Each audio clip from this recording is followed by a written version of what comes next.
Hello, I am here live. I wanted to talk about shame, how it can keep us locked in cages, imprison us, and we don't know it because that's how shame works.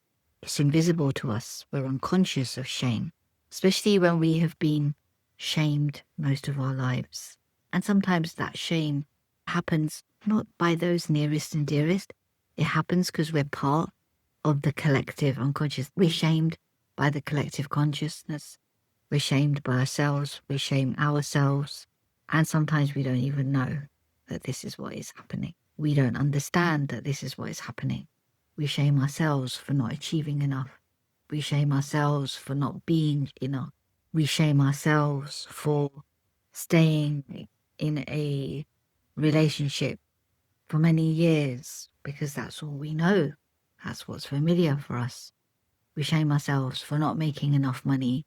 We shame ourselves for making too much money. And this is something that I want to talk about, share about, and just to remind you that sometimes, even though somebody else is shaming us, let's not add to that shame because shame keeps us trapped. Let's not shame ourselves. Let's stop saying we could have done this. Let's stop looking back and regret this and regret that because you can't change the past. The past is gone. And sometimes looking back and saying, I could have done this and I could have done that, but you didn't because that's who you were then. In my life, I'm really realizing how shame has kept me locked and how I shamed myself. How the shame kept me locked. It's easy to blame somebody else, isn't it?